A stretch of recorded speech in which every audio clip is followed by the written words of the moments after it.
ദശരഥ രാജാവിന്റെ മക്കൾക്ക് വസിഷ്ഠ മഹർഷിയാണ് വിദ്യാഭ്യാസം നൽകിയത്.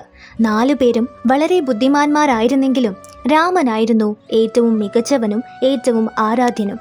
ഒരു ദിവസം മഹർഷിയായ വിശ്വാമിത്രൻ ദശരഥന്റെ അടുത്തെത്തി. മാരീചനും സുബാഹുവും എന്ന 2 അസുരന്മാർ മുനിമാരെ ശല്യപ്പെടുത്തുന്നുണ്ടെന്ന് പറഞ്ഞു. ദശരഥ രാജാവ് തൻ്റെ ധീരരായ പുത്രന്മാരായ രാമനെയും ലക്ഷ്മണനെയും 2 അസുരന്മാരുമായി യുദ്ധം ചെയ്യാനും മുനിമാർക്ക് അവരുടെ കർമ്മങ്ങൾ അനുഷ്ഠിക്കാൻ പ്രാപ്തരാക്കാനും അയക്കാൻ ആവശ്യപ്പെട്ടു. ദശരഥ രാജാവ് രാമനെയും ലക്ഷ്മണനെയും മുനിക്കൊപ്പം ദണ്ഡകവനത്തിലേക്ക് അയച്ചു.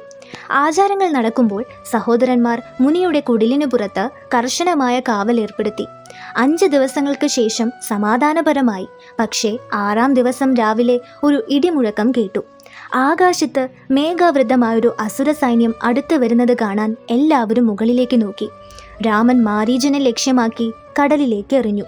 സുബഹുവിന് നേരെയുള്ള അടുത്ത വെടി ഉടൻ തന്നെ രാക്ഷസനെ കൊന്നു. തുടർന്ന് 2 സഹോദരന്മാരും ബാക്കിയുള്ള സൈന്യത്തെ എളുപ്പത്തിൽ പരാജയപ്പെടുത്തി.